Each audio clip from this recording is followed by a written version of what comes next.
ಅಂದ್ರೆ ಒಬ್ಬ ಮಾಸ್ತರ ಸಾಯಂಕಾಲ 5 ಗಂಟೆಗೆ ಹುಡುಗರಿಗೆ ಹೇಳ್ದ. ಏನ್ ಹೇಳ್ದ ಅಂತಂದ್ರೆ, ನಾಳೆ 6 ಗಂಟೆಗೆ ನಾವು ಪ್ರವಾಸಕ್ಕೆ ಹೋಗೋದ, ಬೆಳಿಗ್ಗೆ ನೀವು 6 ಗಂಟೆಗೆ ಬರ್ಬೇಕಂತ ಹೇಳ್ದ. ಆ ಹುಡುಗರು ಏನ್ ಮಾಡಿದ್ರು, ಬೆಳಿಗ್ಗೆ 6 ಗಂಟೆಗೆ ಬಂದು ಶಾಲೆಗೆ ಬಂದ ತಕ್ಷಣ ಗಾಡಿಯಾಗ ಕುತ್ಕೊಂಡು ಬಸ್ನಾಗ ಕುತ್ಕೊಂಡ್ರು. ಬಸ್ ಹೊರಟು ಸುಮಾರು 8:30 9 ಗಂಟೆ ಇತ್ತು. ಆಗ ಹುಡುಗರ ಹತ್ರ ಮಾಸ್ತರಿಗೆ, ಸರ್ ನಮ್ಮ ಹಶು ಆಗ್ಯದ, ನಮಗೆ ಹಶು ಆಗ್ಯದ, ಬಸ್ ನಿಂದಿಸ್ರಿ, ಸ್ವಲ್ಪ ಊಟ ಮಾಡ್ತೀವಿ ತಂದ್ರು, ನಾಷ್ಟ ಮಾಡ್ತೀವಿ ತಂದ್ರು. ಆಗ ಮಾಸ್ತರ್ ಅಂದ, ಕೇವಲ 2 ತಾಸ್ನಾಗ ಅಲ್ಲಿ ಆ ಒಂದು ಇದು ಬರ್ತದ, ಜೋಗ ಜಲಪಾತ ಬರ್ತದ, ಅಲ್ಲೇ ಹೋಗಿ ಊಟ ಮಾಡೋಣ ತಂದವ. ಆ ಹುಡುಗರು ಮತ್ತು ಸರ್ ಹೇಳ್ಬೇಕು ಗಪ್ ಕೂಡ್ಬೇಕಲ್ಲ, ಅವ್ ಗಪ್ ಕುಂತು. ಮುಂದೆ 11 ಗಂಟೆ ಆಯ್ತು. ಸರ್ ಭಾಳ ಹಸು ಆಗ್ಯದ, ಈಗರ ಬಸ್ ನಿಂದ್ರಿಸ್ರಿ ತಂದ್ರು. ಆಗ ಮಾಸ್ತರ್ ಅಂದ, ಇನ್ನೊಂದು ಅರ್ಧ ತಾಸ್ನಾಗ ಬರ್ತದ ಜೋಗ ಜಲಪಾತ, ಅಲ್ಲೇ ಹೋಗಿ ನಿಂದ್ರಿಸ್ತೀನಿ ತಂದವ. ಹುಡುಗರಿಗೆ ಭಾಳ ಸಿಟ್ಟು ಬತ್ತು, ಏನು ಮಾಡ್ಲಕ್ಕೆ ಬರಲ್ಲ. ಮುಂದೆ 1 ಗಂಟೆ ಆಯ್ತು, ಎಲ್ಲಿ ಜೋಗ ಜಲಪಾತ ಹೋಗ್ಲಿಕ್ಕೆ 1 ಗಂಟೆ ಆಯ್ತು. 1 ಗಂಟೆ ಆಯ್ತು. ಎಲ್ಲ ಹುಡುಗರಿಗೆ ಇಳಿಸದ ಮಾಸ್ತರ್, ಎಲ್ಲಿ ಜೋಗ ಜಲಪಾತ ನೀರು ಬೀಳ್ತಿರ್ತಾವಲ್ಲ, ಬಂದು ನಿಂದ್ರಿಸ್ದ. ಅವಾಗ ಊಟ ಮಾಡ್ಬೇಕತ್, ಊಟ ಮಾಡ್ರಿ ಅಂತ ಅನ್ಬೇಕಲ್ಲ, ನಾಷ್ಟ ಮಾಡ್ರಿ ಅಂತ ಅನ್ಬೇಕಲ್ಲ. ಅಲ್ಲಿಲ್ಲವ ಏನಂದ ಅಂತಂದ್ರೆ ಈ ಜೋಗ ಜಲಪಾತ ನೋಡಿ ನಿಮಗೆ ಹ್ಯಾಂಗ ಅನಿಸುತ್ತದ ಅಂತ ಕೇಳ್ದ.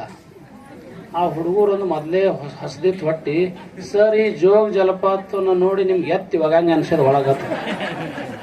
ಏನ್ ಭಾಳಷ್ಟು ಆಗ್ಯದ, ನಾ ಏನು ಭಾಳ ಮಾತಾಡಂಗಿಲ್ಲ. ಇಲ್ಲಿ ತನಕ ಆಗು ಮೊದಲು ಮಾನವನಾಗು, ಓದಿ ಬ್ರಾಹ್ಮಣನಾಗು, ಕಾದು ಕ್ಷತ್ರಿಯನಾಗು, ಶೂದ್ರ ವೈಶ್ಯನೆಯಾಗು, ಏನಾದರೂ ಆಗು, ನೀ ಮೊದಲು ಮಾನವನಾಗು. ಹಿಂದೂ ಮುಸ್ಲಿಮನಾಗು, ಬೌದ್ಧ ಕ್ರೈಸ್ತನೇ ಆಗು, ಯಹೂದಿಯಾಗು, ಏನಾದರೂ ಆಗಪ್ಪ, ನೀ ಮೊದಲು ಮಾನವನಾಗು. ರಾಷ್ಟ್ರಭಕ್ತನೇ ಆಗು, ಸಮಾಜ ಸೇವಕನೇ ಆಗು, ಏನಾದ್ರೂ ಆಗಪ್ಪ, ನೀ ಮೊದಲು ಮಾನವನಾಗು ಎಂಬ ಮಾತನ್ನು ಯಾರು ಹೇಳ್ಯಾರಂತಂದ್ರೆ, ಸಿದ್ದಯ್ಯ ಪುರಾಣಕ್ಕೆ ಹೇಳಿರ್ಬೋದು. ಅದಕ್ಕಿಂತ ಮುಂಚೆ ಯಾರು ಹೇಳ್ಯಾರಂದ್ರೆ ಬಸವಣ್ಣರು ಹೇಳಿದಾರೆ ಎಂಬ ಮಾತನ್ನು ಹೇಳಿದ್ರು ಕೂಡ ತಪ್ಪಾಗಿಲ್ಲ. ಇಂಥ ವಿಚಾರಗಳನ್ನು ಯಾವತ್ತೂ ಕೂಡ ನಾವು ಅಳವಡಿಸ್ಕೊಳ್ಬೇಕಾಗ್ತದೆ. ಎಲ್ಲಾ ವಿಚಾರ ಏನಪ್ಪ ಅಂತಂದ್ರೆ, ಪೂಜ್ಯರು ಹೇಳ್ದಂಗ ಶಾಂತಿ ಸಮಾಧಾನ ಇರ್ಬೇಕಂತ ಹೇಳ್ಯಾರ. ನಮ್ಮ ಡಾಕ್ಟರ್ ಅಮೃತಗೌಡ ಪಾಟೀಲ್ ಏನ್ ಹೇಳ್ಯಾರ, ತಾಳ್ಮೆ, ಮನುಷ್ಯನ ಹತ್ರ ತಾಳ್ಮೆ ಬೇಕಂತ ಹೇಳ್ಯಾರ. ತಾಳ್ಮೆ ಹೆಂಗಿರ್ಬೇಕಂತಂದ್ರೆ 2 ನಿಮಿಷ ನಾ ಮುಗಿಸ್ತೀನಿ.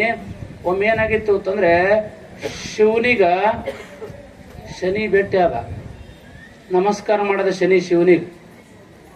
ಆಗ ಶಿವ ಅಂದ, ಈ ಕಡೆ ಯಾಕೆ ಬಂದ್ರಿ ಅಂತ ಕೇಳ್ದ. ಇಲ್ಲ, ನೀನೇ ಹೇಳಿದ್ದಿ, ಯಾರು ಕರ್ಮ ಮಾಡ್ಯಾರ ಅವ್ರಿಗೆ ನೀ ಶನಿ ನಿನ್ನ ಕಾಟ ಪ್ರಾರಂಭ ಆಗ್ಬೇಕಂತ ಹೇಳಿದ್ದಿ. ಮತ್ತು ನಿಂದು ಕರ್ಮ ಆಗ್ಯದ, ನಿನ್ಗೆ ನಾ ಬಂದೀನಿ ತಂದವ. ನನಗೆ ಬರ್ಲಕ್ ನನ್ ಕಾಟ ಅಂದ್ರೆ ನನಗೆ 7:30 ನನಗೆ ಬರಬೇಕಾದ್ರೆ ನಿನಗೆ ಅಧಿಕಾರ ಕೊಟ್ಟವ್ರು ಯಾರು ಅಂತ ಕೇಳ್ದ. ಯಪ್ಪ ನೀನೇ ಕೊಟ್ಟಿದಿ, ಅವಾಗ ನನಗೆ ಬಿಟ್ಟು ನೀ ನನಗೊಬ್ಬನಿಗೆ ಬಿಟ್ಟು ಜಗತ್ತಿಗೆ ಎಲ್ಲರಿಗೂ ಬಾ, ನನಗೆ ಬರಬೇಡ ಅಂತಂದಿದ್ರೆ ನಾವು ನಿನ್ನ ಹತ್ರ ಬರ್ತಾ ಇರಲಿಲ್ಲ. ಆದ್ರೆ ನಿನಗ ನಾಳೆ ಸಾಯಂಕಾಲ 5 ಗಂಟೆಯಿಂದ ಶನಿ ಕಾಟ ಪ್ರಾರಂಭ ಆಗ್ತದ ತಂದ. ಆಗ ಶಿವ ಅಂದ, ನಿನ್ ಶನಿ ಕಾಟ ನೀ ಏನ್ ಮಾಡಕ್, ನನಗೆ ಏನು ಮಾಡಕ್ ಆಗಲ್ಲ ತಂದ.